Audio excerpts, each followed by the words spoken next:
Gaddafi একটা কথা বলেছিল, দুর্বলতা আমি আমার কারণে, আমার পরিবারের কারণে।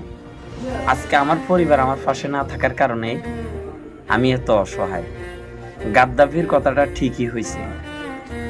আজকে আমাদের মুসলিমদের পাশে কেউ নেই, তার একটাই কারণ, আমরা নিজের স্বার্থের পিছনে দৌড়াচ্ছি।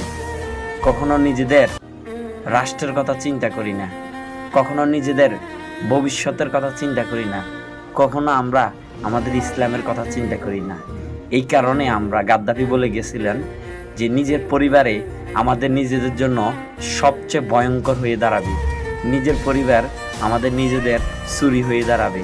কথাগুলো মিথ্যা বলে নাই, এই কথাগুলো এখন বাস্তব রূপ দাঁড়াইতেছে।